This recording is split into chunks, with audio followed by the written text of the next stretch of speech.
कर अब चार मिसरे मौलाना PM मुजम्मिल साहब का मेजाज, यानी हमारे अकाबिर ने उलमाए।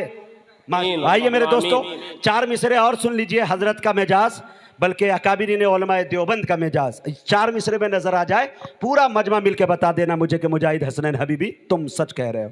शेर सुनिएगा, कमेटी के एक एक लोगों से तवज्जो चाहता हूं। देखिएगा भाई साहब कि मैदाने करबला में शहादत के जाम का, हाय हाय बोलिए सुभान अल्लाह। मैदाने करबला में शहादत के जाम का इस्लाम का परचम है नबी के गुलाम का। वाह वाह वाह वाह। मैदाने करबला में शहादत के जाम का इस्लाम का परचम है नबी के गुलाम का। सुन्नी न वहाबी न शिया के इमाम का, सिक्का चलेगा सिर्फ मोहम्मद के नाम का। वाह वाह। सुन्नी न वहाबी न शिया के इमाम का, अच्छा है भाई, सिक्का चलेगा सिर्फ मोहम्मद के नाम का। बहुत बहुत शुक्रिया, इनायत करम नवाजिश और पता नहीं क्या क्या कि आपने मेरी आबरू बचा ली। आइए मेरे दोस्तों, मैं ये चाह रहा था कि आपके अंदर बेदारी पैदा हो। मैं बड़ी तेज़ी के साथ यहाँ से मुसाफत तय करता हूँ और पूरे भारत से होता हुआ बेंगलौर की सनती सरजमी पे पहुँचता हूँ।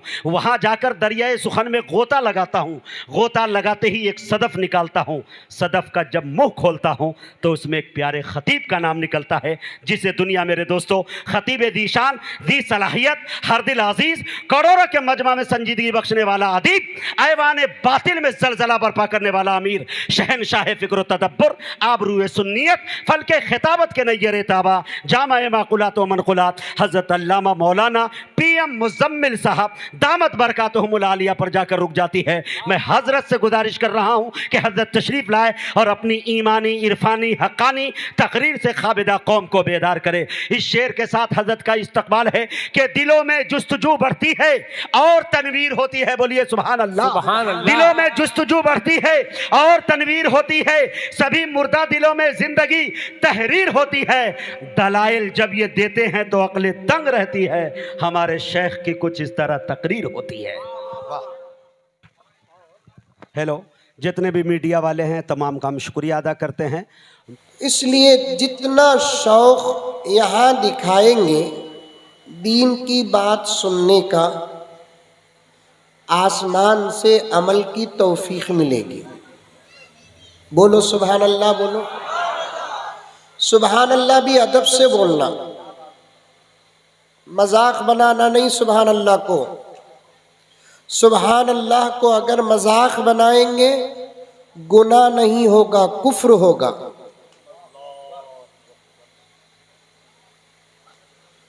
शायर साहब कहते हैं तो अदब के साथ सुभान अल्लाह बोलिए।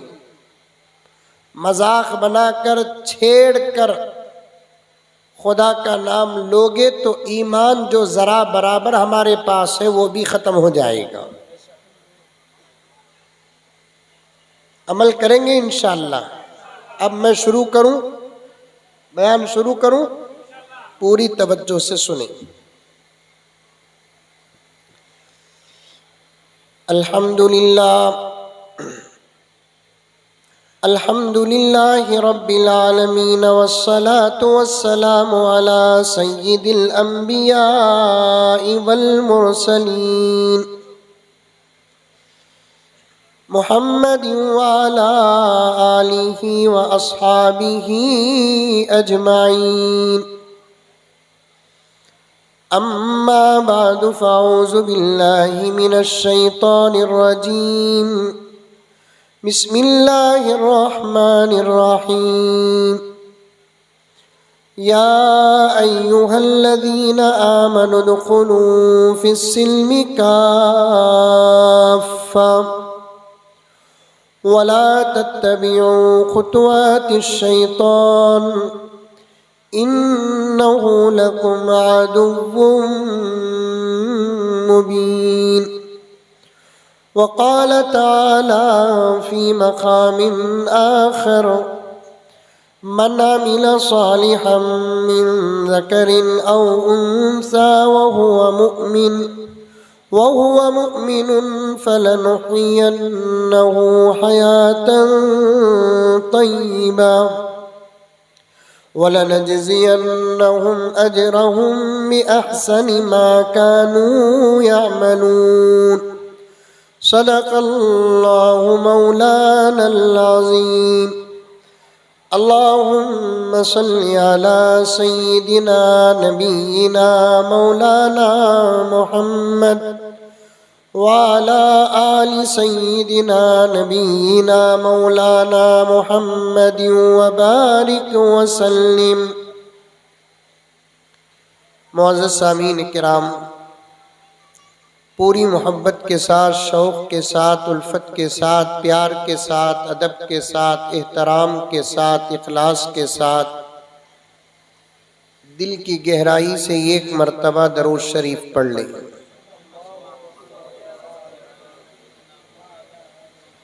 मैं ये नहीं कहता कि आप हजरात दरूद नहीं पढ़े, लेकिन जिस शौक़ के साथ पढ़ना वैसे नहीं पढ़े। मैं 1-2-3 मर्तबा दुरूद पढ़ाता हूँ, मेरे साथ आप भी दुरूद पढ़ें। इंशाअल्लाह उसकी रहमतों और बरकतों का फैज़ लेकर आगे बढ़ेंगे। पढ़ेंगे इंशाअल्लाह। सल्लल्लाहु अला मुहम्मद सल्लल्लाहु अलैहि वसल्लम।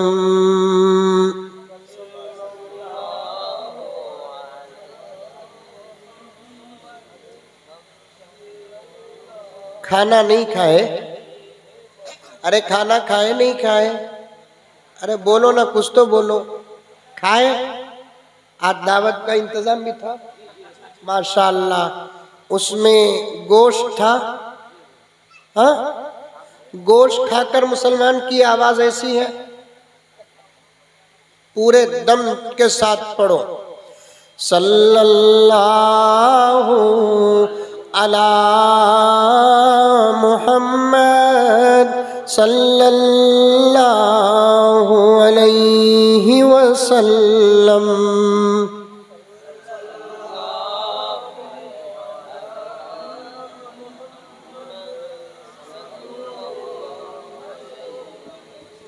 जब तक जोर से नहीं पढ़ेंगे पूरी रात दुरूद पढ़ाता रहूँगा।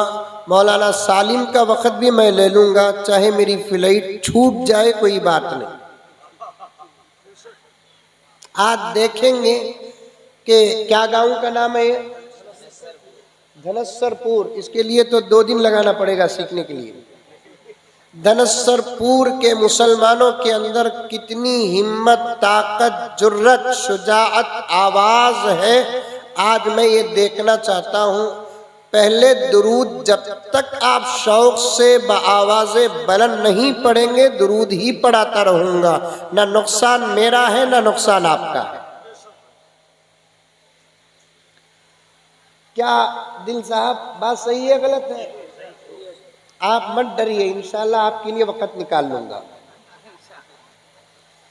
सल्लल्लाहु अला मुहम्मद सल्लल्लाहु अलैहि वसल्लम।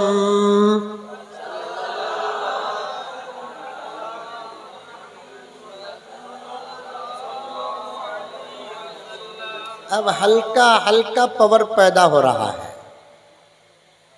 असल में खैराबादी साहब, मुसलमानों के पास पावर था, पावर है, पावर रहेगा, लेकिन बार बार चार्ज करना पड़ता है। चार्ज ना करे, मोबाइल की बैटरी डाउन हो जाती है। मोबाइल को चार्ज करने के लिए कंपनी ने होल्डर दिया, उम्मत को चार्ज करने के लिए अल्लाह ने हुजूर की उम्मत में उलमा को पैदा किया। अगर उलमा है, उम्मत है, उलमा नहीं, उम्मत नहीं। काउंसलर हो या ना हो, एमएलए हो या ना हो, एमपी हो या ना हो, सीएम हो या ना हो, पटेल हो या ना हो, एक मर्तबा सट आफ्टर आउट, अंडरस्टैंड? एक मर्तबा सट करना, मुझे ये नया भी हो तो कोई फर्क नहीं होगा, छोड़िए, एक मर्तबा सट करना। मैं खुद सिस्टमर हूं, इसलिए सिस्टमर बन गया मौलाना। मेरा वक्त जितना माइक के सामने गुजरा उतना तो मेरी बीवी के सामने भी नहीं गुजरा। बढ़ाना कम करना नहीं, एक मर्तबा। काउंसलर हो या ना हो, एमएलए हो या ना हो, एमपी हो या ना हो, सीएम हो या ना हो, पटेल हो या ना हो, सदर हो या ना हो, चौधरी हो या ना हो, अमीर हो या ना हो, गरीब हो या ना हो, उम्मत चलेगी। अगर उलमा ना हो तो उम्मत नहीं चलेगी।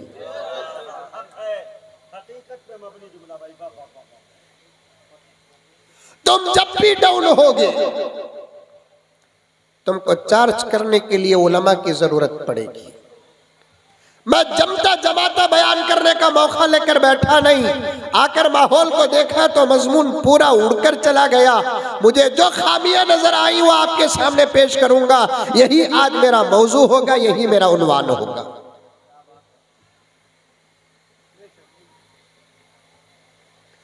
सबसे रिश्ता तोड़ो या जोड़ो,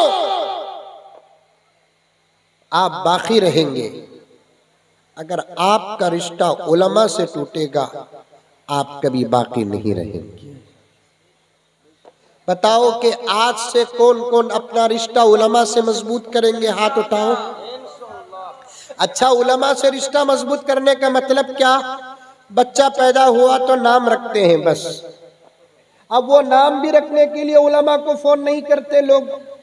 एक जमाना था कि घर में अगर बच्चा पैदा होता तो फौरन उलमा को फोन करते थे।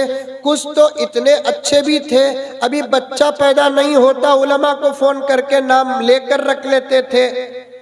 ये भी अच्छा तरीका है। बच्चे के पैदा होने से पहले नाम रखना भी जायज है, बच्चे के पैदा होने के बाद नाम रखना भी जायज है। दोनों का इशारा कुरान पाक में मिलता है। हजरत ईसा अलैहिस्सलाम आए दुनिया में, मेरे नबी दुनिया में आए नहीं, आने से पहले मेरे नबी का नाम आ गया। यहया अलैहिस्सलाम अभी आए नहीं, यहया अलैहिस्सलाम का नाम आ गया। इससे ये इशारा मिलता है बच्चे पैदा होने से पहले भी नाम रखना जायज है, बच्चे पैदा होने के बाद तो नाम रखना ही है। आपके गांव में रखते नहीं रखते? रखते नहीं रखते? अच्छे नाम रखो, प्यारे नाम रखो, खूबसूरत नाम रखो, जो जुबान में भी आसान हो, माना भी अच्छा हो। पूरा नाम पुकारे तब भी अच्छा लगे, आधा नाम पुकारे तब भी अच्छा रखे। ये इस्लाम का फरमान है। पूरा नाम मेरा मुज़म्मिल है, अगर खैराबादी साहब मोहब्बत से मुझे आधा नाम पुकारते हैं तो ये भी सुन्नत है। अब मेरा आधा नाम कैसे पुकारेंगे? मुज़म्मिल को आधा नाम पुकारेंगे तो कैसे पुकारेंगे? अरे पुकारो ना, प्यार नहीं हुआ अभी। मुज्जू, क्या? मुज्जू। हुजूर सल्लल्लाहु अलैहि वसल्लम ने अम्मा आयशा को भी ऐसा पुकारा करते थे, उस्मान गनी को भी ऐसा पुकारा करते थे। बीवी थी ना हजरत आयशा। आपके गांव में बीवी है? अगर नहीं है तो बोलो, बेंगलुरु से भेजता हूं। बीवी है नहीं है? अरे पूरे हिंदुस्तान के हर घर में बीवी है सिवाय एक साहब के। बीवी ना हो तो वो घर में मजा क्या है? मैं तो यहां तक कहता हूं खैराबादी साहब, बीवी से प्यार करने में जहां मजा मिलता है वहीं कभी कभार झगड़ा करने में भी मजा मिलता है। इसका मतलब ये नहीं कि बेंगलुरु से मुज़म्मिल आया था, झगड़ा करने पर भी मोहब्बत पैदा होती। अब जाने के बाद खूब झगड़ा करो। कभी कभार उन्वान शुरू का नहीं भूलना। कभी कभार अगर झगड़ा हो जाता है ना, हजरत अल्लामा रूमी फरमाते हैं कि झगड़े को पैदा भी खुदा ने किया है। इसका राज ये है कि झगड़ों से दिल साफ हो जाते हैं। झगड़ों से क्या होता है? दिल साफ होता है। शमशीर, आप मेरे दोस्त नहीं, उस वक्त आप मेरे से ये करे नहीं, मैं बोला नहीं, दिल में तकलीफ थी। झगड़े के वक्त वो तकलीफ का इजहार होता है, दिल साफ हो जाता है। लेकिन इसका मतलब ये नहीं कि झगड़े के बाद और ज्यादा इख्तलाफ करें। हदीस पाक में आता है, प्यारे नबी सल्लल्लाहु अलैहि वसल्लम ने इरशाद फरमाया, जो मियाँ बीवी कभी कभी आपस में इख्तिलाफ कर लेते हैं और बीवी अगर नाराज हो जाती है, शौहर उसे मनाता है। अगर शौहर नाराज हो जाता है, बीवी उसे मनाती है। अल्लाह रब्बुल इज्जत इन दोनों के मनाने को इतना पसंद फरमाते हैं, जो मनाता है अल्लाह ताला उसे शबे कदर की इबादत का अजर अता फरमाते हैं।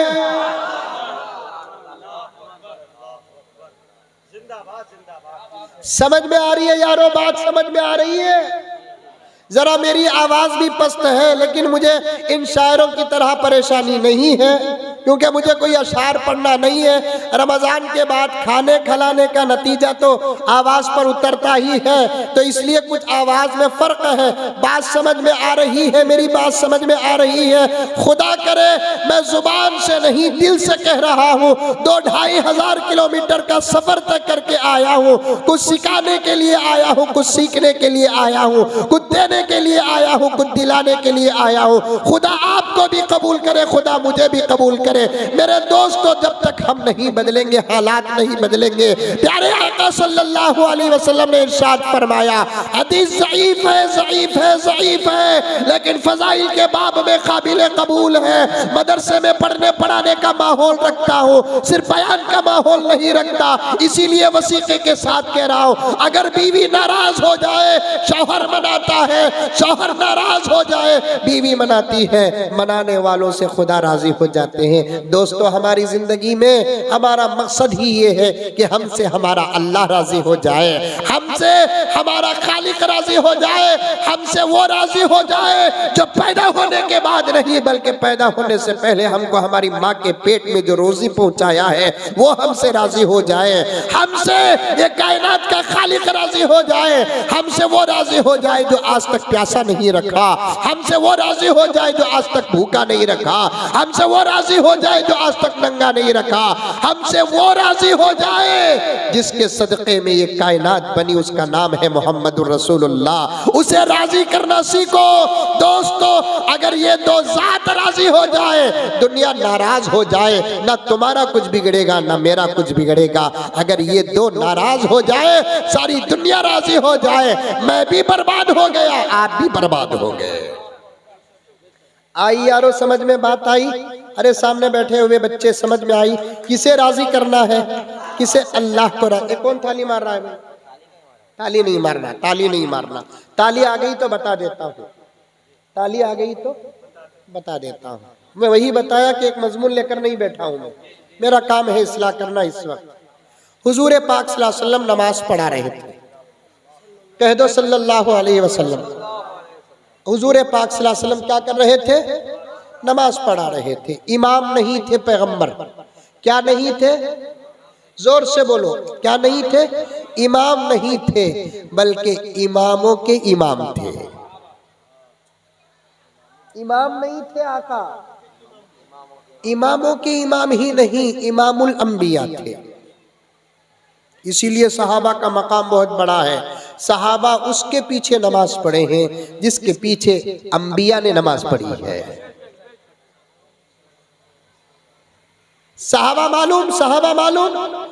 अबू बकर सहाबी, उमर सहाबी, उस्मान सहाबी, अली सहाबी, हसन सहाबी, हुसैन सहाबी, आयशा सहाबी और फातिमा सहाबी, अब्दुर्रहमान बिन औफ सहाबी। मैं ये इसलिए अर्ज कर रहा हूँ कि हमारे नौजवानों को सलमान खान कौन मालूम है, आमिर खान कौन मालूम है, विराट कोहली कौन मालूम है, दिलीप कुमार तो बूढ़ों को भी मालूम है। अभी भी ऐसे हैं मौलाना कि जिनको अबू बकर नहीं मालूम। आज भी ऐसे हैं, गली गली मस्जिद, गांव गांव मदरसा, हर 20-50 में एक मौलवी नजर आएगा। रब्बे काबा की कसम नौजवानों, खुदा की कसम मैं तुम पे इल्जाम नहीं लगाता, इतने उलमा आज से 500 साल पहले पैदा हो जाते, सारी दुनिया इस्लाम की गोद में होती। इतने मदरसे, मेरी एक एक बात, मैं छोटा हूं, मेरी एक एक बात को नोट करो। सिर्फ इस वक्त हमारे मुल्क, किसके मुल्क? हमारे मुल्क। कभी भी जब मुल्क कहोगे, भारत कहोगे, हिंदुस्तान कहोगे, इंडिया कहोगे, साथ में एक लफ्ज छोड़ लेना, क्या? हमारा। समझ में ये बात? अगर सामने वाला बोलिया हमारा, चल भाई हमारा भी, तुम्हारा भी। अगर सामने वाला कहा कि तुम्हारा नहीं, तो उस वक्त लफ्ज बदल देना, हमारा ही है। समझ में आई बातें? क्योंकि इस मुल्क को हमने पसीना नहीं दिया, इस मुल्क को हमने खून दिया है। अगर इजाजत हो तो 2 शेर पढ़ दूं? मैं शायर नहीं बाबा। हाँ? आंसू भी हमारे हैं,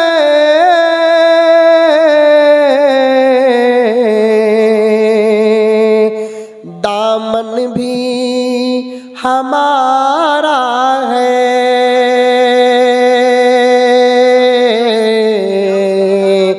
आंसू भी हमारे हैं,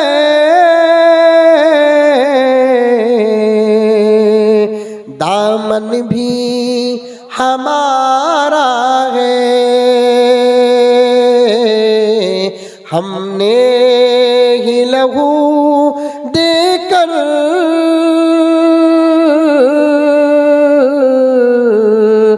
गुलशन को सवारा है, हमने ही लहू देकर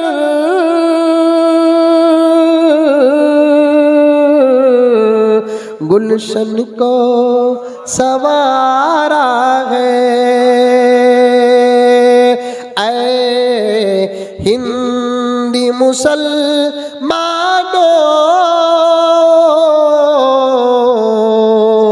तुम राह से भटके हो, ऐ हिंदी मुसलमानों,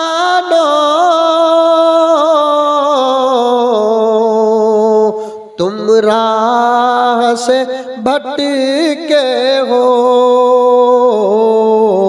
गर राह पे आ जाए ये मुल्क तुम्हारा है। अगर आज इस मुल्क का मुसलमान जिसका ईमान सहाबा के ईमान की तरह पुख्ता हो जाए, यकीन सहाबा के यकीन की तरह कामिल हो जाए, नमाज़े खजाना हो अदा हो जाए, रोज़े खुदा की कसम पूरे हो जाए, निगाहों में हिफाजत आ जाए, जुबानों में सदाकत आ जाए, जिंदगी में हया आ जाए, हाथों में अता आ जाए, सिराते मुस्तकीम पर उसके कदम पड़ जाए, मेरे रब की कसम गुजरा हुआ दौर वापस आने के लिए सालों की जरूरत नहीं, कल सुबह का सवेरा हमारा होगा। आई बात समझ में? अरे आई नहीं आई समझ में? ये पक्की बात है मेरे दोस्त, ये बात पक्की है। अभी मैं तकरीर शुरू नहीं किया, ताली पर बात आ गई तो चले गया। लिंक मालूम? लिंक, अरे मोबाइल वाले हैं ना आप लोग, लिंक मालूम है? लिंक लफ्ज आ गया, वो लिंक जोड़ते जाओ, मैं कहां जा रहा हूं आपको समझ में आ जाएगा। ताली पर बात आ गई, एक एक बात अमल करना इंशाअल्लाह। हुजूर अकरम सल्लल्लाहु अलैहि वसल्लम इमामुल अंबिया वल मुरसलीन नमाज पढ़ा रहे थे। क्या कर रहे थे? नमाज पढ़ा रहे थे। पढ़ते हुए हमारी नमाजें छूटती है, लेकिन नबी और सहाबा की नमाजें तो पढ़ाते हुए नहीं छूटी। जरा खामोश हो गई, छोड़ो बस इतना ही से उनका काफी। पढ़ते हुए हमारी नमाजें छूटी है, लेकिन नबी की और सहाबा की नमाज तो पढ़ाते हुए नहीं छूटी। मुझसे किसी ने पूछा कि हजरत इस वक्त सारी दुनिया में मुसलमान की क्यों नहीं चलती, तो मैंने उस वक्त जवाब दिया, बुजुर्गों की अमानत को अपने अल्फाज में ढाल कर जवाब दिया, जिस दिन मुसलमान अल्लाह के दरबार में चाहे, मौलाना दिल खैराबादी साहब बाद में भी अगर आप चाहे तो रिसर्च करके मुझे फोन कर देना, मुझे कोई समझाता है तो मैं समझने में देरी नहीं करता, उसका मशहूर होता हूँ। मैंने उससे जवाब दिया कि जिस दिन मुसलमान इखलास के साथ नहीं, दिखावे के तौर पर ही सही 100% अल्लाह के दरबार में सर झुका देगा, इंशाअल्लाह ताला वो दिन इनकलाब का दिन होगा। नमाज ही नहीं पढ़ते, सर नहीं झुकाते। रमजानुल मुबारक में जो बहार था आज वो बहार नहीं, रमजान की फजर में जो बहार था आज वो बहार नहीं, रमजान की जोहर असर मगरिब इशा में जो बहार थी आज वो बहार नहीं। मौलाना हबीबी साहब रमजान में गैर नमाजी तो छोड़ो, नमाजी तो इबादत करता था, गैर रमजान में नमाजी भी बेनमाजी हो गया। जो रमजान में फजर की नमाज में पहली सफ में फजर की सुन्नत पढ़ते थे, फर्ज पढ़ते थे, आज वही गायब है।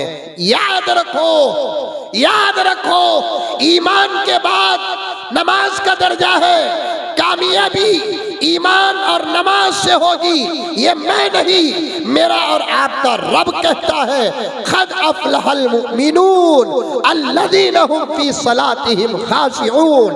नमाज जब तक नहीं होगी मोमिन कामयाब नहीं होगा। ईमान के बाद मोमिन की कामयाबी का राज अल्लाह तबारक व तआला ने कारपोरेशन में नहीं, असेंबली में नहीं, पंचायत में नहीं, पार्लियामेंट में नहीं, व्हाइट हाउस में नहीं, अक़वाम मुत्तहिदा में नहीं, दौलत में नहीं, हुकूमत में नहीं, ताकत में नहीं, अल्लाह ने रब्बे काबा की कसम पैगंबर का वारिस हूँ, वारिसों के बीच में बैठकर कहता हूँ कि हमारी कामयाबी को अल्लाह ने नमाज के अंदर रखा है। नमाज नहीं पढ़ोगे कभी कामयाब नहीं होगे। आखिरत में कामयाब होना तो दूर की बात, खुदा करे मेरा नौजवान इस बंगाल के इस गांव का मेरी बात समझ ले, मैं अल्लाह के दरबार में शुक्र बजा लाऊंगा, 2 रकात शुक्राना पढ़ दूंगा। मैं सिर्फ अपनी महारत या जज्बा खुदा की कसम दिखाने नहीं आया, ये तड़प पेश करके तड़पाने आया हूँ। याद रखो, कान खोल कर सुनो, नमाज नहीं पढ़ोगे खबर का मसला, हशर का मसला, मीज़ान का मसला, पुलसरात का मसला, हिसाब और किताब का मसला हल होना तो दूर की बात। अगर मुसलमानों नमाज नहीं पढ़ोगे दुनिया की तुम्हारी जरूरतों के मसले भी हल नहीं होंगे। तुम चाहते हो तुम्हें एक अच्छी बीवी मिले, तुम चाहते हो तुम्हारे फरमाबरदार बच्चे हो, तुम चाहते हो तुम्हारे लिए एक सुकून का साया हो, तुम चाहते हो एक हलाल रोजी का निजाम हो, तुम चाहते हो तुम्हारे इज्जत के झंडे चढ़े, तुम चाहते हो तुम लंबी उम्र पाओ, तुम चाहते हो तुम्हारी जिंदगी में खैर हो, तुम चाहते हो तुम्हारी जिंदगी में बरकत हो। मेरे रब की कसम ये दुनिया के तकाजे हैं, ये तकाजे भी अगर पूरा होना है तो नमाज पढ़ना पड़ेगा। नमाज पढ़े बगैर फरमाबरदार बीवी नहीं मिलेगी, नमाज पढ़े बगैर फरमाबरदार बच्चे नहीं मिलेंगे, नमाज पढ़े बगैर एक अच्छा साया नसीब नहीं होगा, नमाज पढ़े बगैर सुकून की रोजी रोटी नहीं मिलेगी। बल्कि नमाज नहीं पढ़ेंगे, जन्नत में तो सुकून ही सुकून है, वहां परेशानी नहीं। दुनिया सुकून और परेशानी की जगह है। दुनिया में अगर तुम सुकून चाहते हो नमाज पढ़ना पड़ेगा। हजरत अली से किसी ने पूछा, अली अली सुकून अगर पाना जाना है तो क्या करना पड़ेगा? किससे? हजरत अली से पूछा। जानते हो हजरत अली को? अरे जानते नहीं जानते? कौन कौन जानते? हाथ उठाओ। माशाअल्लाह, बेंगलुरु में है नहीं हजरत अली? अल्लाह अकबर, मकाम फिरदौस में होंगे। हजरत अली से क्या बेहतरीन सवाल किया। उस जमाने में मौलाना सवालात भी बड़े अच्छे करते थे लोग, उनका सवाल हमारा बयान होता था। आज ऐसे सवाल करते हैं जिस मौलवी को शुगर नहीं, शुगर आ जाती सवाल सुनकर। जिस मौलवी को बीपी नहीं, सवाल सुनकर बीपी आ जाती। जिस मौलवी को परेशानी नहीं, उस मौलवी को परेशानियां। मुझे तो ऐसे ऐसे सवालात करते हैं, अल्लाह बचाए, अल्लाह बचाए, अल्लाह बचाए। एक साहब पूछने लगे, मौलाना आपका मैंने एक बयान सुना। मैंने कहा क्या बयान सुने? आपने कहा कि दूध पीने की भी दुआ है नहीं? दूध पीने की दुआ। दूध पीते नहीं पीते? अरे दूध पीते नहीं पीते? माशाअल्लाह, मुसलमान क्या पीना? दूध पीना। समझ में ही बात है? दूध पीना बहुत अच्छी चीज है। कभी ये उलमा आपके सामने दूध की फजीलत पर बयान करेंगे। पर उस जमाने के उलमा तो दूध, शहद, जन्नत की शराब, जमजम, कौसर, तस्नीम, ये 6 चीजों पर 400 सफ़हात की किताब लिखे। दूध पियो, पिएंगे ताकत भी बनाओ, ईमान बनाओ, आमाल बनाओ, ताकत भी बनाओ। हमको ढकेलना पहाड़ को ढकेलने के बराबर हो जाए। अब तो बीड़ी पीकर, गुटखा खाकर, शराब पीकर, आपको नहीं बोल रहा हूं, जो पी रहे हैं उनको बोल रहा हूं, आप नाराज नहीं होना, क्योंकि इधर से भागने का रास्ता भी नहीं मालूम मुझे। बीड़ी पीकर, सिगरेट पीकर, गुटखा खाकर, पान पराग खाके, ऐसी वैसी चीजें खाके 35 साल 30 साल की उम्र में सीना जो है ना, तेल की टिन की आवाज आती है। नौजवान है तो नौजवान, तू अगर खड़ जाए ना रास्ते में, दुनिया की कोई ताकत तुझे हिटाने की ताकत न रखे। शीशा पिलाई हुई दीवार की तरह तुझे होना चाहिए। ऐसी ताकत पैदा करो, ईमान भी हो, आमाल भी हो, जिस्मानी ताकत भी हो। उसके बाद सिर्फ एक मर्तबा नारे तकबीर कहो, दुश्मन ना भागे तो पूछना। नमाज नहीं, दाढ़ी नहीं, टोपी नहीं, कुछ भी नहीं, बेकार का रास्ते में खड़ जाके नारे तकबीर बोलता है, क्या फायदा? जब ईमान मजबूत होगा, आमाल कामिल होंगे, जिस्मानी ताकत होगी, जिंदगी से ज्यादा मौत प्यारी होगी, तब नारे लगाएंगे ना तो क्या होगा? हमारे हबीबी साहब के हवाले से सुनो। सुन रहे सो रहे? अरे सुन रहे सो रहे? मेरे अब्बा भी मौलाना, इंतकाल हो गए, दुआ फरमाए, अल्लाह मगफिरत फरमाए। उन्हीं की तरबियत में यहाँ तक पहुंचा हूँ। मुझे बारहा फरमाते थे मेरे अब्बा, बेटे मुझे तकरीर के मैदान में 50 साल का तजुर्बा, तुमको तो 10-15 साल का तजुर्बा। कौम पर भरोसा करके लंबे लंबे बयान नहीं करना। मैंने पूछा क्यों? अब्बा जान फरमाने लगे, ये कौम बड़ी चालू है। क्या चालू? आंख खुली रहती है, ख्वाब देखती रहती है। सुन रहे? जब ईमान कामिल, आमाल कामिल, हलाल खाने की वजह से ताकत अगर हो, तब तुम नारा लगाओगे तो तुम्हारे नारों का नतीजा, तुम्हारे नारों का रिजल्ट, तुम्हारे नारों का समरा क्या मिलेगा? हबीबी के हवाले से सुनो।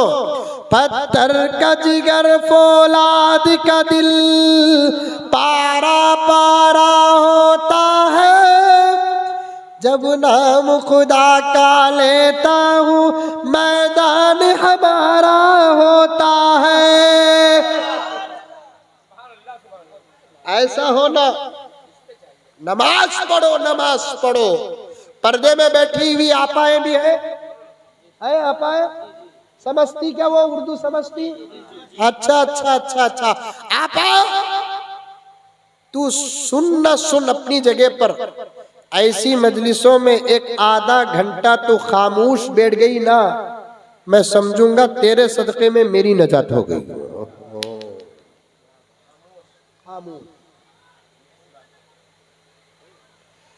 हमारे बेंगलुरु की औरतें तो खामोश बैठती ही नहीं।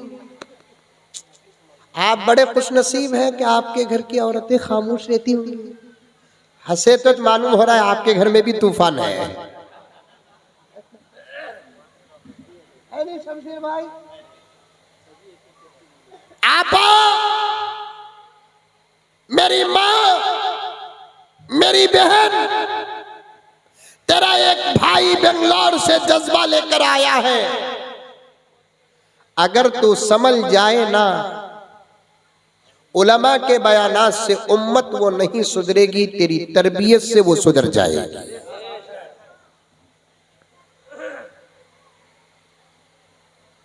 तेरी तरबियत के बाद एक मौलवी की तकरीर का नंबर आता है, तेरी तरबियत के बाद एक मौलवी के बयान का नंबर आता है, तेरी तरबियत के बाद एक मौलवी के वाज का नंबर आता है।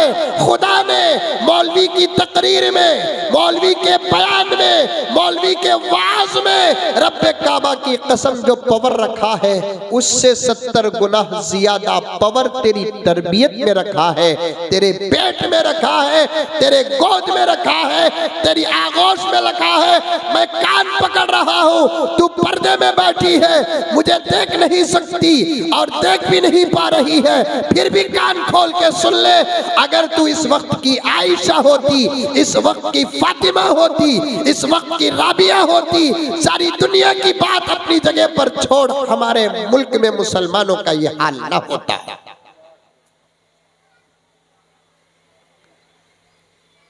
तू अपने आप को समझ मेरी आपा, तू अपने आप को समझ मेरी बहन। इस्लाम ने जितना एहसान तुझ पर किया, अल्लाह ने जितना करम तुझ पर किया, अल्लाह ने जितनी रुखसतें तुमको दी, पैगंबर ने जितने फजाइल तुम्हारे लिए बयान किए, उतने तो मर्दों के लिए भी बयान नहीं किए। मेरे शेख आलमे इस्लाम के सबसे बड़े वली खुतबे दौरा हजरत मौलाना पीर जुल्फिकार साहब नक्शबंदी मुजद्दिदी दामत बरकातुहुम फरमाते हैं, अल्लाह हजरत की सेहत अता फरमाए। हजरत फरमाते हैं, एक मर्द जिक्र करता है तो खुदा उसे जो अजर देते हैं, अगर औरत अपनी जुबान बंद रखती है तो उससे ज्यादा अजर देते हैं।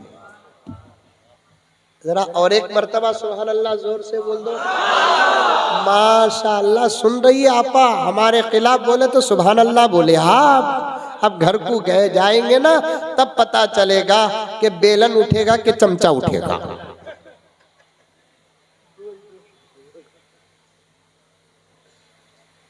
अगर आपके घर की औरतें आई हैं तो सुनो, अगर नहीं आई है तो आप जाकर सुनाओ।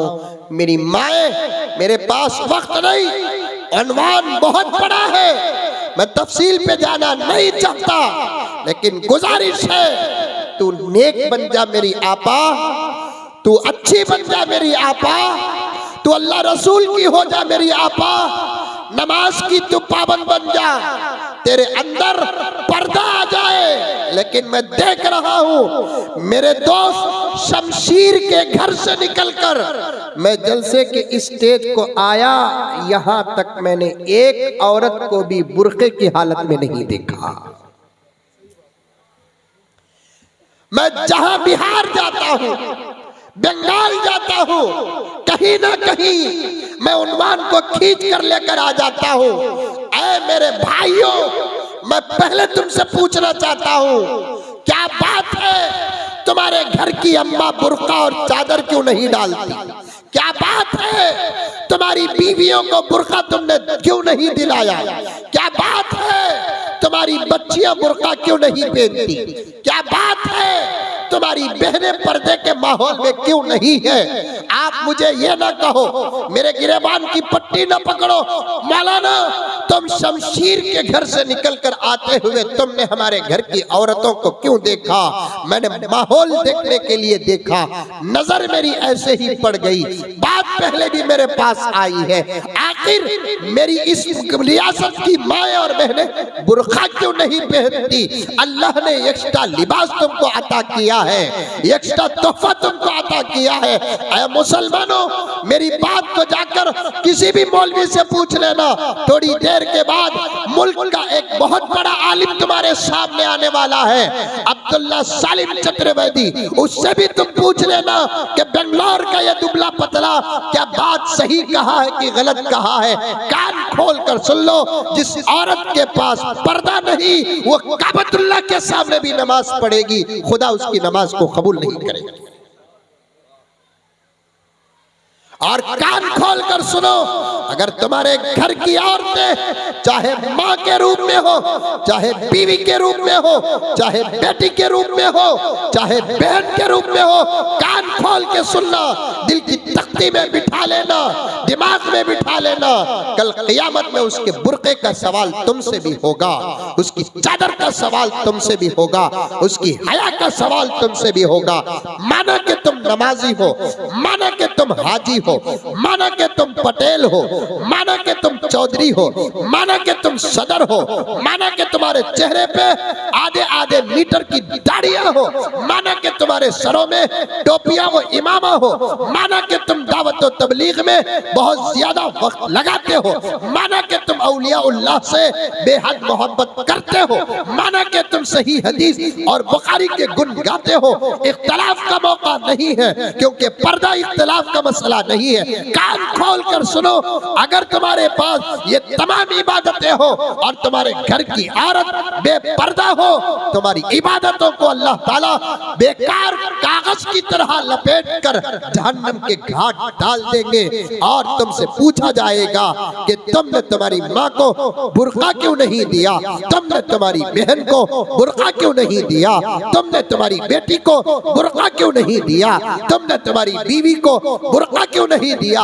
आज हमारी कौम की जवान बच्चियां अच्छे अच्छे जरबर्द के कपड़े पहनकर, होठों पे लिपस्टिक लगाकर बाहर जाती है। गांव का नाम भूल रहा हूँ, सामने बैठा हूँ, डंके की चोट में सीना ठोक कर कहता हूँ कि तुम्हारे घर की औरतों पर अगर गैर नजर डालता है, क्या तुमको गीरत नहीं आती, तुमको शर्म नहीं आती, तुमको हया नहीं आती? कहाँ गई हया? अबू बकर की हया कहाँ गई? उमर की हया कहाँ गई? उस्मान की हया कहाँ गई? अली की हया कहाँ गई? तुमको गुस्सा क्यों नहीं आता?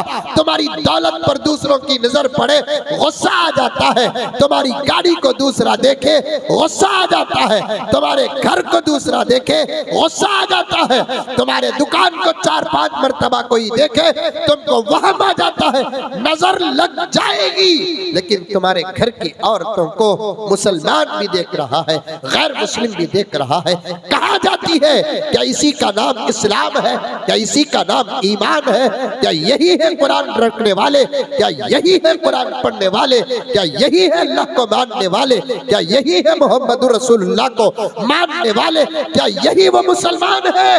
कल इस्लाम पर कोई हमला करे तो सामने आकर शहादत का जाम पीने वाले। कान खोल कर सुन लो, बंद करने के लिए कह दो, मैं तकरीर बंद कर दूंगा, आइंदा आने की मुझे कोई जरूरत नहीं, बुलाने की कोई तवक्को नहीं। साफ साफ बात करना चाहता हूँ, साफ साफ बात करना चाहता हूँ, डंके की चोट में बात करना चाहता हूँ, तवज्जो चाहता हूँ इस जुमले पे।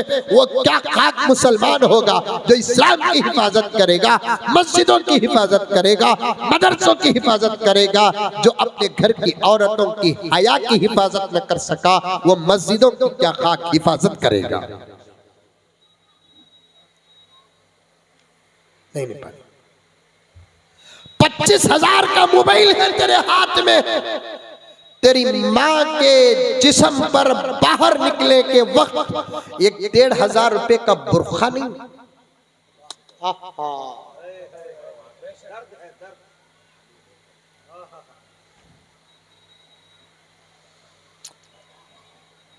ये स्टेज में बैठे हुए उलमा है किसी मर्द को ये हिम्मत कि इनके घर की 10 साल की बेटी पर नजर डाले? अगर गुस्सा इनको आता है तो समझो कि इनकी गीरत है। हमारी बच्चियां हैं, इज्जत इज्जत कुत्ते भोगने शुरू कर दिए, हमला कब करेंगे पता नहीं, और इन कुत्तों के सामने खूबसूरत गोश्त पेश करने वाले हम। याद रखो, क्या गांव का नाम? हंसरपुर। कान खोल के सुनो, कल कोई दुश्मन, मैं कान पकड़ता हूं, हाथ जोड़ता हूं, मैं तकरीर नहीं कर रहा हूं, तुम्हारा सोया हुआ ज़मीर जगा रहा हूं। मेरे अल्फाज सुनो दर्द के साथ। ये पर्दे में बैठी हुई इज्जत तुम्हारी नहीं मेरी भी है। ये पर्दे में बैठी हुई आबरू तुम्हारी नहीं मेरी भी है। ये पर्दे में बैठी हुई माए तुम्हारी नहीं मेरी भी है। ये पर्दे में बैठी हुई बहनें तुम्हारी नहीं मेरी भी है। ये पर्दे में बैठी हुई बच्चियां तुम्हारी नहीं मेरी भी है। मैं आज तो खुदा से ये दुआ कर रहा हूं कि मौला मुज़म्मिल को इतनी ताकत दे दे कि मैं हर बहन को कम से कम बुरखा तो तोहफे में दे दूं। मैं इतना बड़ा आदमी नहीं, छोटा सादा सीधा, कहीं जाता भी हूं तो मेरे रब की कसम में सवाल तक नहीं करता, नहीं। लेकिन याद रखो, हमारी माँ और बहनों को बुर्खा दे दो, हमारी बच्चियों को बुर्खा दे दो। क्यों? इसलिए कि कुत्ते भोगना शुरू कर दिए हैं। अब वो कब हमला करेंगे पता नहीं, वो कब हमला करेंगे पता नहीं। मेरा इशारा, मेरा किनाया अक्लमंद समझ रहा है। मेरे इन बातों को पढ़ा लिखा होना जरूरी नहीं, अक्लमंद होना जरूरी है। पर्दे में बैठी हुई, मैंने एक जगह पर पढ़ा, एक वली कामिल फरमाते हैं, वो औरत जो किसी मर्द को देखने का मौका देती है, दिल खैराबादी साहब, शायद आपका दिल भी संभल नहीं पाएगा, आपका दिल भी संभल नहीं पाएगा। मैं भी आपके आशिकों में से हूँ। कसम अल्लाह की मैं किसी को खामखा चढ़ाता नहीं, लेकिन सुनिए, लिखा है एक अल्लाह वाले ने, कोई औरत किसी गैर मर्द को देखने का मौका देती है, 70 दिन तक उसकी कोई इबादत कबूल नहीं होती।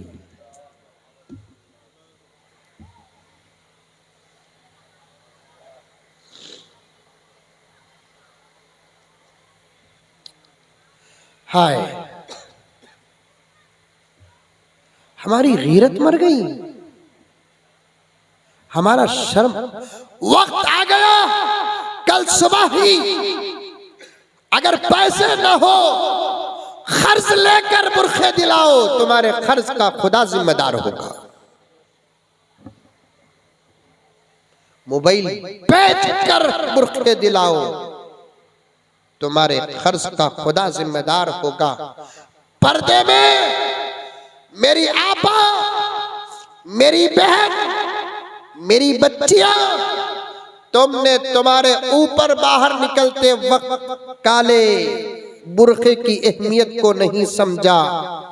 2-3 जुमले कहकर आगे गुजर जाऊं। इमामत की बात और दूध की बात अर्ज करना है मुझे, समझ में आ रही है बात? आगे बढ़ूं कि खत्म कर दूं? बढ़ूं आगे?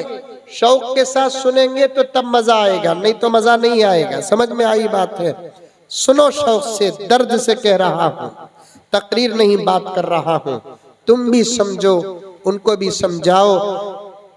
मेरी माए, तुम्हारे जिस्मों पर अल्लाह ने काला बुरखा देकर ये बताया कि मेरी बंदी, मैंने ये काला गिलाफ सिर्फ मेरी मखलूकात में 2 को दिया। एक मेरे काबे को दिया, एक मैं तुझे दिया।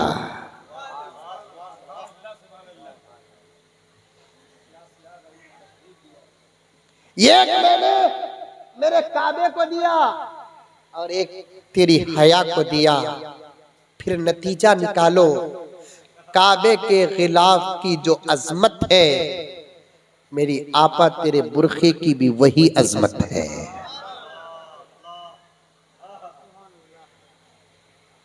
और सुनो हबीबी साहब, बगैर सबूत के ये आजिज बात नहीं करता। सुनते जाओ, अल्लाह तबारक व तआला का इशारा, अल्लाह रब्बुल इज्जत फरमाते हैं, मैंने मेरे काबे के लिए जो काला गिलाफ अता किया, मेरी बंदी मैंने भी तुझे वो काली चादर तेरी हया के लिए अता किया। मेरे काबे के गिलाफ की जो अजमत है, तेरे चादर की भी वो अजमत है। फिर सुनते जाओ, अल्लामा इब्ने कसीर रहमतुल्लाह अलैह फरमाते हैं, note of the point note करो, क्या कह रहा हूं सुनो। अल्लामा इब्ने कसीर, जिनकी एक तफसीर है, तफसीर इब्ने कसीर, बहुत बड़े आलिम दीन उलमा जानते हैं, वो फरमाते हैं उनकी अपनी जिंदगी में 2 मरतबा काबतुल्लाह का गिलाफ हवा से उड़ा। कितनी मरतबा? 2 मरतबा काबतुल्लाह का गिलाफ हवा से उड़ा। जब भी काबतुल्लाह का गिलाफ कभी तूफानी हवा से उड़कर काबे की दीवारें नंगी होती है, ये इस बात का इशारा है कि जमीन में कोई बड़ा अजाब आने वाला है। और आया भी 2 मरतबा अजाब। और एक बात सुनो, आज से 3 साल पहले मेरी भांजी और मेरी बहन भी उस हज में रही, और आप हजरात भी उस हज में कोई रहा होगा। काबतुल्लाह का गिलाफ मक्के मुकर्रमा में तूफानी बारिश और हवा की वजह से काबे का गिलाफ उड़ा। मेरे पास बराबर रिसर्च और तस्वीर मौजूद है। मैंने उसी जुमे को कहा, काबे का गिलाफ उड़ा, लोग तस्वीर पकड़ने में मसरूफ थे, अल्लाह का इशारा समझने की किसी के पास ताकत नहीं थी। काबे का गिलाफ उड़कर काबे की दीवारें नंगी होना खुदा के अजाब का इशारा है। चंद दिन नहीं गुजरे, कोरोना जैसा अजाब सारी दुनिया के लपेट में आ गया। इशारा दिया खुदा इशारा दिया, सारी दुनिया लॉकडाउन के अंदर आ गई। क्या परेशानियां हुई, काबे का गिलाफ काबे की दीवारों से हिट जाता है, अल्लाह का अजाब आ जाता है। अरे बिल्कुल इसी तरीके से जिस घर के अंदर, जिस गांव में, जिस शहर में, जिस मुल्क में औरतों का गिलाफ बुरके के नाम से हिट जाता है, अल्लाह का अजाब आ जाता है। कभी टेंशन की शक्ल में, किसी बीमारी की शक्ल में, कभी लड़ाई की शक्ल में, कभी झगड़े की शक्ल में। आपा तू अपने बुरके की पूरी हिफाजत कर। मैं इस गांव वालों से कहना चाहता हूं, हमारे शमशीर साहब से, दीगर मेरे दोस्तों से, कि आइंदा अगर जलसा हो तो इन औरतों को बुरके बांटने का इंतजाम करो। बुरके बांटो। हमारी 12 साल 10 साल की बच्ची, अल्लाह अकबर कबीरा। इस्लाम कितना प्यारा मजहब है, इस्लाम कितना बेहतरीन मजहब है, औरतों को पर्दे में रखता है। और आज सारी दुनिया भोगती है, इस्लाम औरतों पर जुल्म करता है, इस्लाम औरतों पर जुल्म करता है। क्या जुल्म करता है भाई? इस्लाम देखो, मर्दों को खुला रख दिया, औरतों को प्याक कर दिया, मर्दों को खुला रख दिया, औरतों को प्याक कर दिया। और ये बम्बड़ी, ये बेकार की आवाज, ये कुत्तों की भौंक कुछ हमारे लोगों के जहन में भी उतरती जा रही है। इनको इतना समझ में नहीं आता, कम कीमत की चीजों को ऐसे वैसे जहां चाहे रख सकते हैं, लेकिन कीमती चीजों को छुपा कर रखा जाता है। मर्द की कीमत जरा कम है तो कम है, इस्लाम में औरत की कीमत बहुत ज्यादा है, इसीलिए इसे छुपा कर रखते हैं। छुपी हुई चीज की कीमत बहुत ज्यादा होती है। न्यूजीलैंड को एक औरतों की जमात गई, एक वाकया सुनो। न्यूजीलैंड को एक औरतों की जमात गई, बस स्टैंड में खड़े हुए थे, और दावत और तबलीग की जो औरतें और मर्द थे बस स्टैंड में फुल प्याक, हाथों में भी गुलोस, पैरों में साक, बुरखा ढीला ढाला। कभी भी देख कर हैं आप लोग ऐसी औरतों को? अरे देखे नहीं देखे, कहाँ देखे? आपके घर में नहीं पहनते तो कहाँ देखे आप लोग? कभी आप देखो बेंगलोर आकर, मद्रास, चेन्नई जाकर देखो, और भी कुछ इलाके हैं, कलकत्ता में भी होंगे ऐसे। बहुत अल्लाह की नेक बंदियां ऐसी हैं। अल्लाह अकबर। मेरा जहन खुलता जा रहा है। आज मैं चाहता हूं कि ज्यादा देर इसी पर बात करूं कि औरतें इतनी पर्दे में होती हैं कि पूरा प्याक होता है, चेहरे पे भी ऐसे डाल लेते हैं, ऐसे फुल डाल लेते हैं, ऐसे फुल डाल लेते हैं। ये घुघू बोलते हैं, बेवकूफ, अहमक, गधे की अक्ल वाले बोलते हैं। औरत अगर ऐसा डाल ली तो क्या उसका दम नहीं घुटेगा? उसका जवाब देने के लिए कोरोना भी मास्क आया। उसका जवाब देने के लिए क्या आया? कोरोना भी मास्क आया। अगर औरतें ऐसा हिजाब डालती है, उनको तबीयत नासाज हो जाती है। अब ये मास्क डालते हैं तो क्या 25 साल ज्यादा उम्र हो जाती क्या? मास्क पहनकर जब जिंदा रह सकते हैं, हिजाब पहनकर भी जिंदा रह सकते हैं, क्योंकि मास्क का हुक्म इंसान दिया, हिजाब का हुक्म अल्लाह दिया। औरत फुल पर्दे में होना, मसला सुनो। कंगी करते नहीं? कंगी आपके लोग करते हैं, आपके यहां करते कंगी? करते।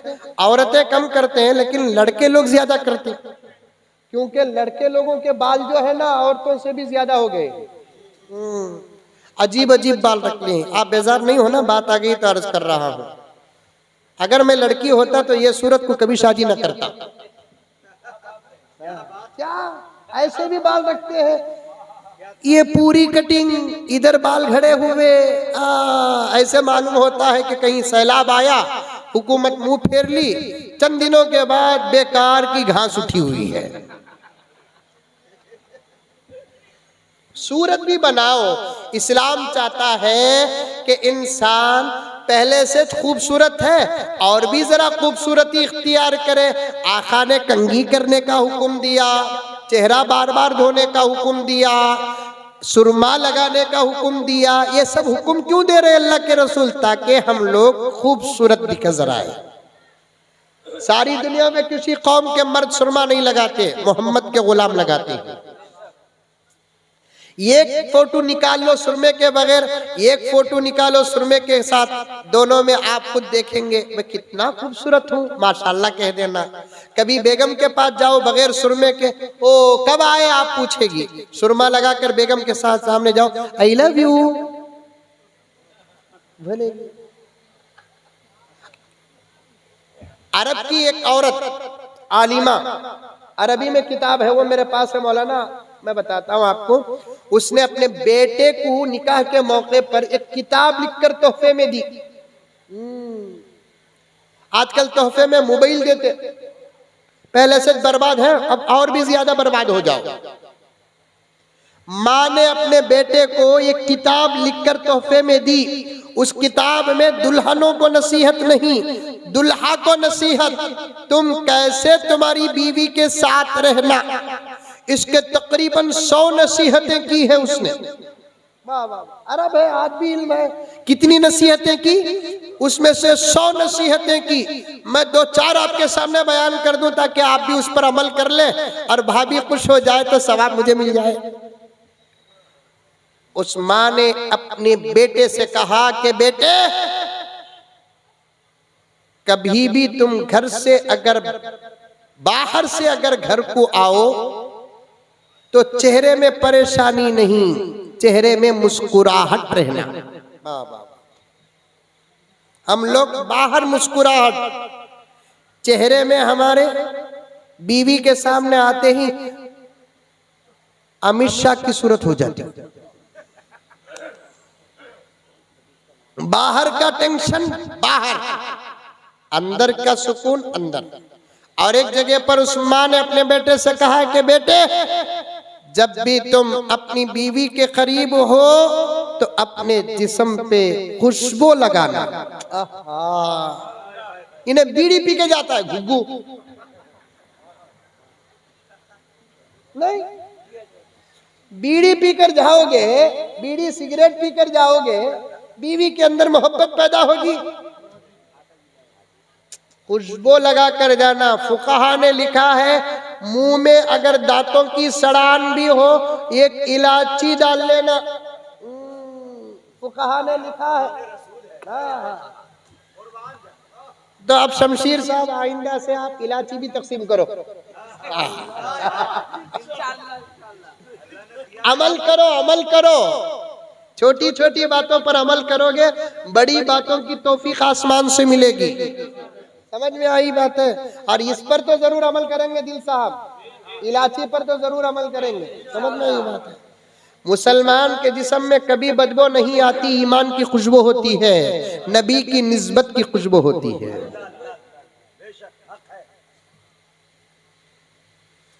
पत्थर को यूं तराशा नगीना बना दिया, नगीना बना दिया। सहरा को मुस्कुरा के मदीना बना दिया, सुभान अल्लाह, सुभान अल्लाह। मदीना बना दिया। दोनों जहां के फूलों की खुशबू निचोड़ कर, खुशबू निचोड़ कर, रब ने मेरे नबी का पसीना बना दिया, पसीना बना दिया। नबी के साथ में खुशबू थी, हमारी निस्बत में खुशबू होना चाहिए। अल्लाह अल्लाह अल्लाह अल्लाह, सुभान अल्लाह, सुभान अल्लाह। साथ में खुशबू थी। आज भी इस टाइम अभी हमारे हबीबी साहब ने एक शेर पढ़ा, वो भूल गया, मैं याद रखा था, रिकॉर्ड तो किया हूँ। ये हवाओं में जो खुशबू होती है ना, जब किसी हवा के झोंके में खुशबू आए तो समझ जाना कि मदीने से गुजर कर आई है। कैसी इतराती फिर रही है हवा, उनकी चौखट को छू के आई है। नबी के रोजे अक़दस के करीब से गुजरते हैं, वलियों को नहीं गुनहगारों को भी खुशबू का एहसास होता है। अल्लाहु अकबर, अल्लाहु अकबर। और एक वाकया बोलूं बीच में, बहुत सारी बातें रुकी हुई है, मेरी गाड़ी में रिवर्स गियर भी है। अच्छा, हुजूर के एक सहाबी थे हजरत उतबा जी, क्या नाम? हजरत उतबा। तकरीबन 30 से ज्यादा सहाबा का नाम उतबा है। उतबा, समझ में? उसमें से एक सहाबी हजरत उतबा, उनको 4 बीवियां। कितनी बीवियां? अरे जोर से बोलो, कितनी बीवियां? जरा और जोर से बोलो, रिकॉर्ड हो रहा उधर। ये 4 का लफ्ज बोलते हुए अमल ना भी करे फिर भी पता नहीं कि खुशी क्यों इतनी होती है। अल्लाह अल्लाह अल्लाह। मुझे एक साहब फोन करके लाउड स्पीकर में बीवी को बाजू बिठाकर मुझे मसला पूछ रहे, मौलाना दूसरी शादी करना है तो पहली बीवी से इजाजत लेना क्या? अब सामने बीवी है, अब मैं ऐसी पोजीशन में अटका हूं कि अगर मैं हाँ बोलूं तो शरीयत के खिलाफ जी, ना बोलूं तो फिर बीवी के खिलाफ जी। अब मैं क्या करूं? समझ गया कि लाउड स्पीकर में बीवी को सुना रहा है। मैं बोला कि दूसरी शादी करने के लिए पहली बीवी से इजाजत लेना नहीं लेना ये दूसरा मसला है, पहले सिलेंडर की कीमत कितनी है मालूम करना जरूरी है। अच्छा है, अच्छा है। सिलेंडर की कीमत अगर मालूम हो मर्दों को तो फिर दूसरी बीवी क्या पहली बीवी को कर कर भी पछताएगा। जी जी जी। एक नौजवान रात को ईशा की नमाज के बाद 11 बजे तक इबादत करता था। मस्जिद के मुअज्जिन साहब दरवाजा लॉक डालकर जाना था, बहुत तकलीफ होती थी। आखिर नौजवान को पूछे, इतनी लंबी इबादत क्या करता है भाई तू? उसने कहा कि मेरी शादी नहीं हुई, सलातुल हाजा नमाज पढ़ता हूँ। अच्छा, चंद दिन के बाद शादी हो गई, मोजिन साहब भी दावत को गए थे। शादी के 1 महीने के बाद फिर ये इबादत शुरू किया, वही 11 बजे तक नमाज पढ़ रहा है। अब मोजिन साहब पूछे शादी तो हो गई, अब कौन सी नमाज? तो फौरन वो नौजवान कहने लगा, अब सलातुत तौबा पढ़ रहा हूँ। अल्लाहु अकबर। अब कौन सी नमाज पढ़ रहा हूँ? सलातुत तौबा नमाज पढ़ रहा। समझ में आई बात है? उतबा को कितनी बीवियां थी? 4 बीवियां। और इत्तेफाक देखो कि चारों के 4 भी बाहयात थी। अल्लाह। और एक इत्तेफाक सुनेंगे तो पूरी अजान पढ़ देंगे आप जी। चारों के दरमियान में इत्तेफाक भी था। अल्लाह माशाअल्लाह। अल्लाह सदका अता कर दे हमको। आमीन। इशारा है। 4 बीवियों के दरमियान में इत्तेफाक होना बहुत मुश्किल बात है। जी जी। अक्सर एक शौहर को अगर 2 बीवियां हो इत्तेफाक नहीं रहता, इसीलिए इस्लाम ने 2 सगी बहनों से एक साथ निकाह करने पर हराम करार दिया। अल्लाहु अकबर। क्योंकि 2 बहनों के दरमियान में मोहब्बत फितरत है। निकाह की वजह से खुदा नहीं चाहते कि उस मोहब्बत में दरार आए। अल्लाह ने हुक्म लगा दिया, वअन तजमऊ बैनल उख्तैनी इल्ला मा क़द सलफ। निकाह न करो 2 बहनों को एक साथ निकाह में रख रखो, इस्लाम का कानून है। लेकिन ये 4 बीवियां जो थी आपस में बड़ा इत्तेफाक था। एक मर्तबा उतबा कहीं बाहर गए थे, चारों बीवियां एक साथ बैठकर बात कर रही थी। और मौजू क्या था चारों बीवियों का? तुम्हारे पास जब शौहर आते हैं तो कैसे रहते हैं, तुम्हारे पास आते हैं तो कैसे रहते हैं, तुम्हारे पास आते हैं तो कैसे रहते हैं, तुम्हारे पास आते हैं तो कैसे रहते हैं। एक ने कहा, मेरे पास जब आते हैं तो मुझे तो पक्का यकीन है कि तुम सब में सबसे ज्यादा मुझे चाहते हैं। दूसरी ने कहा, मेरे पास भी आते हैं तो मुझे वैसे ही महसूस होता है, मेरे पास भी आते हैं तो वैसे ही महसूस होता है, क्योंकि इंसाफ करते थे ना।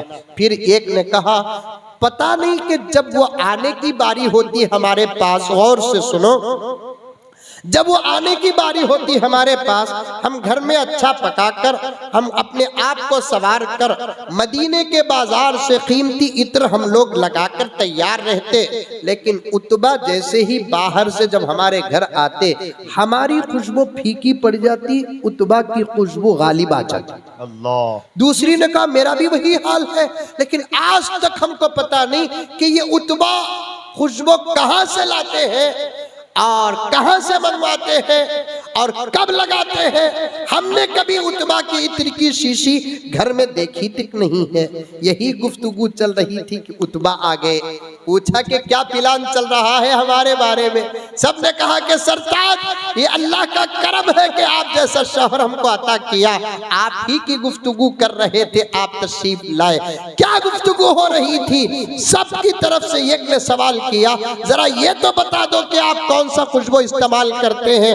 सबका यही ख्याल है, तुम्हारी बारी हमारे पास जब होती है हम कीमती इत्र लाकर लगाते हैं, लेकिन तुम्हारे कपड़ों और जिस्मों से आने वाली खुशबू के सामने हमारी खुशबू फीकी पड़ जाती है। उतबा ने कहा, अरे ये खुशबू किसी बाजार की नहीं है, ये तो दरबारे रिसालत की है। अल्लाह सुभान अल्लाह सुभान अल्लाह। ये खुशबू किसी बाजार की नहीं, ये तो दरबारे रिसालत की है, फैज़ रिसालत है। ये बात दरअसल ये है कि मैं 4-5 साल का बच्चा था, मेरे जिस्म पर फोड़े निकल कर आए, खारिश की बीमारी हुई, हकीमों के पास मेरा बाप लेकर गया, कहीं इलाज न हुआ। आखिर पैगंबर के पास मेरे अब्बा ने मुझे लेकर गए और कहने लगे कि या रसूल अल्लाह, मेरे बच्चे के जिस्म पर खारिश आ गई है, फोड़े फूटे हुए हैं, जलन होता है, संभलता भी नहीं, खुजा भी नहीं पाता। दर्द लेना अगर ताकत में होता तो बच्चे के दर्द को ले लेते, आपके होते हुए क्या हमको फिक्र है या रसूल अल्लाह। जहां इलाज नहीं वो आपकी चौकट में इलाज हो जाता है, दवाओं में इलाज जहां नहीं वहां आपके नजर में इलाज हो जाता है। या रसूल अल्लाह, कुछ तो मेरे बच्चे पर नजर फरमा दे। अल्लाह के रसूल ने मेरे अब्बा से कहा, बेटे को तेरे लिटा दे। मुझे लिटा दिया गया। फिर मेरे अब्बा को नबी ने फरमाया, पूरे जिस्म से कपड़े उतार दे। चूंकि मैं छोटा था और छोटे बच्चे के लिए वैसे कोई खास कानून नहीं होते, पूरे कपड़े उतार दिए गए, सिर्फ शर्मगाह में एक छोटी सी चादर डाल दी गई। फिर पैगंबर सल्लल्लाहु अलैहि वसल्लम साहिबुल मौजिज़ात प्यारे आका सल्लल्लाहु अलैहि वसल्लम ने मेरे सर से लेकर मेरे पूरे जिस्म को अपने दोनों हाथों से ऐसे मला, रब्बे काबा की कसम, सुना हुआ मौजिज़ा नहीं। उतबा फरमाते हैं, सुना हुआ मौजिज़ा नहीं, देखा हुआ मौजिज़ा। मेरा नबी मेरे सर से हाथ फेरता हुआ जा रहा है, हाथ जहां से गुजरता बीमारी खत्म है।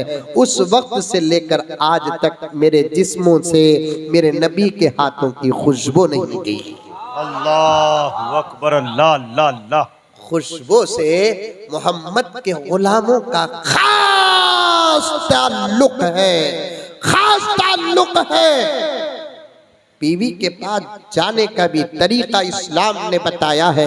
बात लंबी और गहरी हो गई, मैं तफसील पे जाना नहीं चाहता। मेरी माँ और बहने, तुम बुरखे का लिहाज रखो। अल्लाह अकबर, अल्लाह अकबर। औरतें कंगी करना, उस आलिमा औरत ने कहा अपने बेटे से कि बेटे तुम भी सवर कर औरतों के पास जाओ। कंगी करने के बारे में बात आ गई। इस्लाम ने औरत के लिए क्या कहा कि अगर कंगी करते करते उसकी कंगी में बाल अटकते हैं, तुम तो मेरे भाइयों तुम नहीं कहता, मुझे माफ कर देना। आज का मुसलमान तो अपनी बीवी के चेहरे को जमाने के सामने पेश करता है, लिबास को जमाने के सामने पेश करता है। इस्लाम ने क्या कहा, मसला सुन लो, दुर्रे मुख्तार का हुक्म है, मसला है। औरत सर में कंगी करती है, उसके सर से बाल अटक कर कंगी में टूट जाते हैं। कंगी से निकालने के बाद फुकहा फरमाते हैं कि उन बालों को ऐसी वैसी जगह न डालो जहां गैर मर्दों की नजर पड़ती है, बल्कि उसे जमीन में दफना दो, क्योंकि औरतों के टूटे हुए बाल पर भी किसी गैर मर्द की नजर न पड़े। अल्लाह अकबर, ये है मजहब इस्लाम। कहाँ गई हमारी शर्म? मेरी माँ,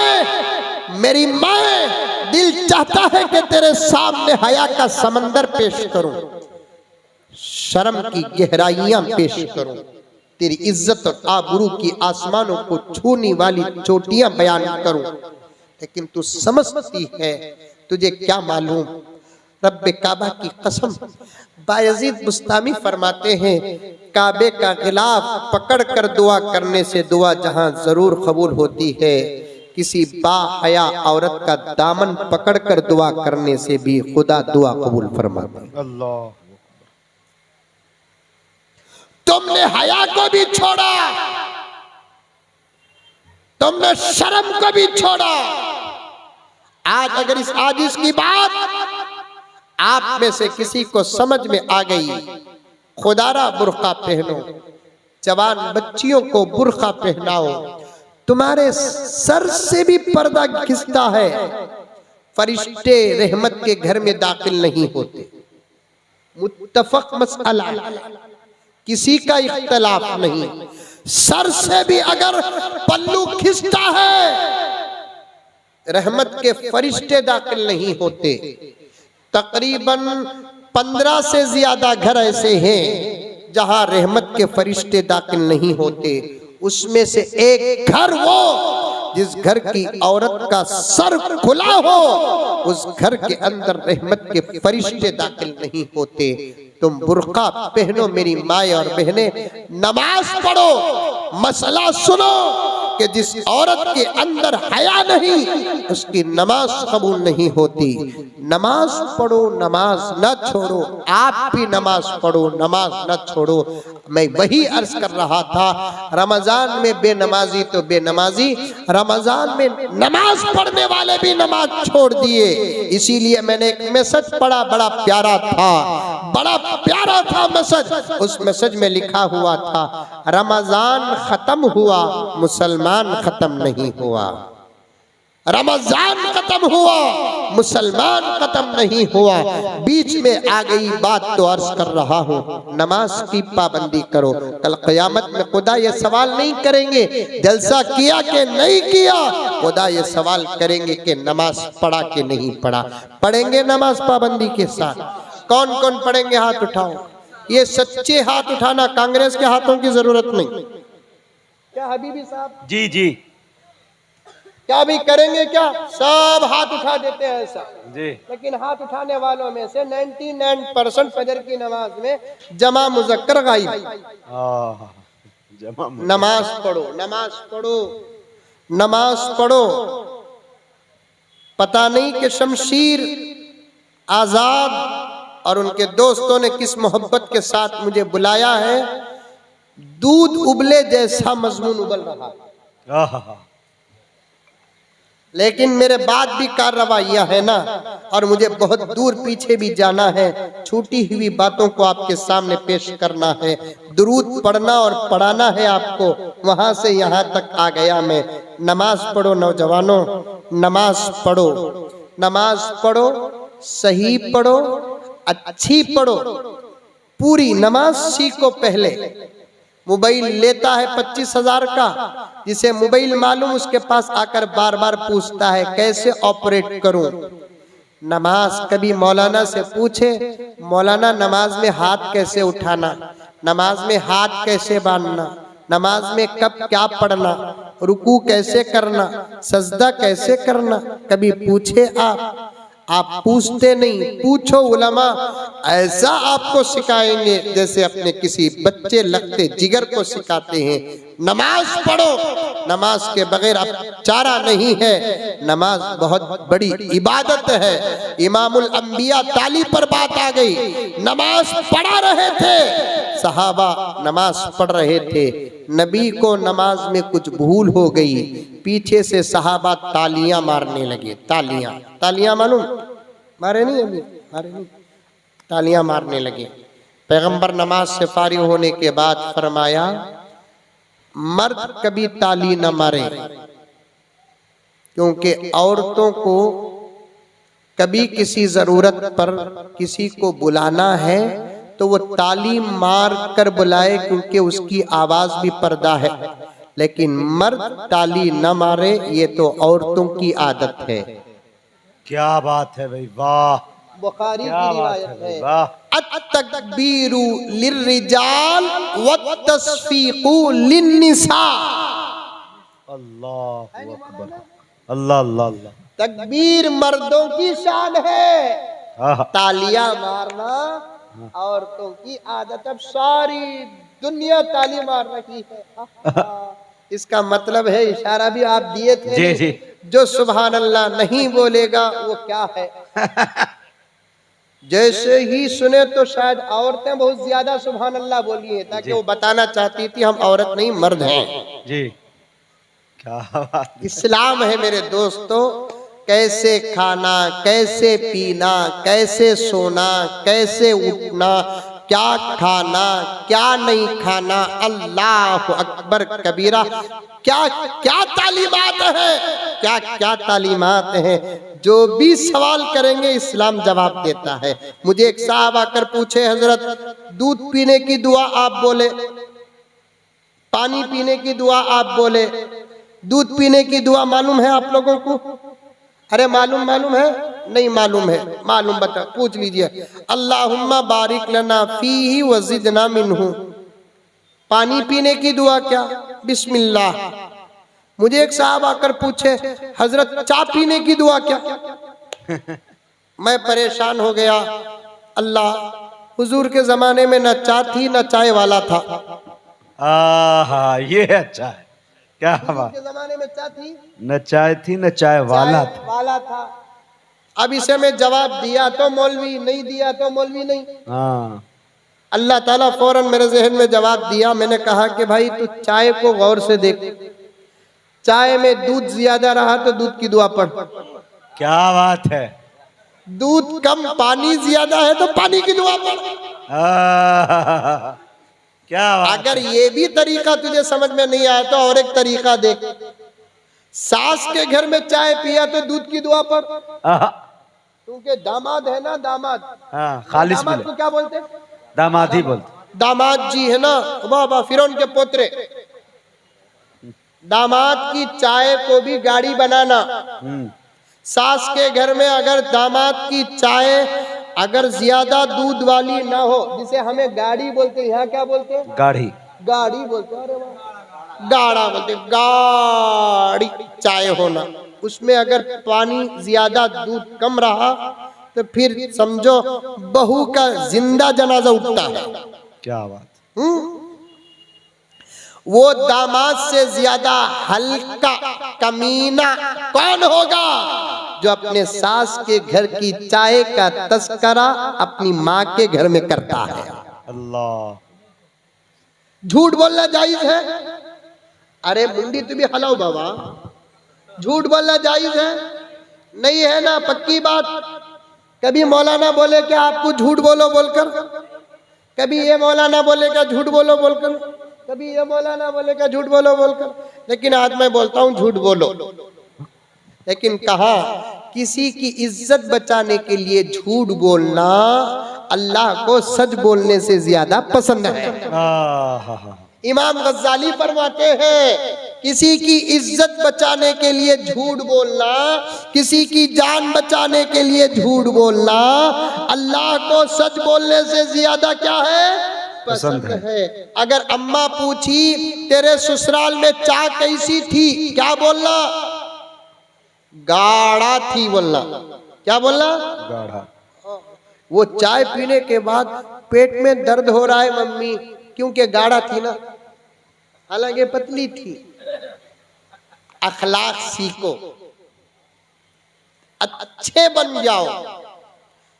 माँ बाप बच्चों की तारीफ करते हैं तो बच्चे सही नहीं, सास ससुरे, यहां भी सास ससुरे ना बोलते, सास ससुरे अगर जवाई की तारीफ करते हैं, मैं समझूंगा कि बहुत करीब है ऐसा बंदा जन्नत में दाखिल होने के। क्या बात। लंबी बात करना नहीं है, 2-4 मिनट में बात खत्म कर दूं।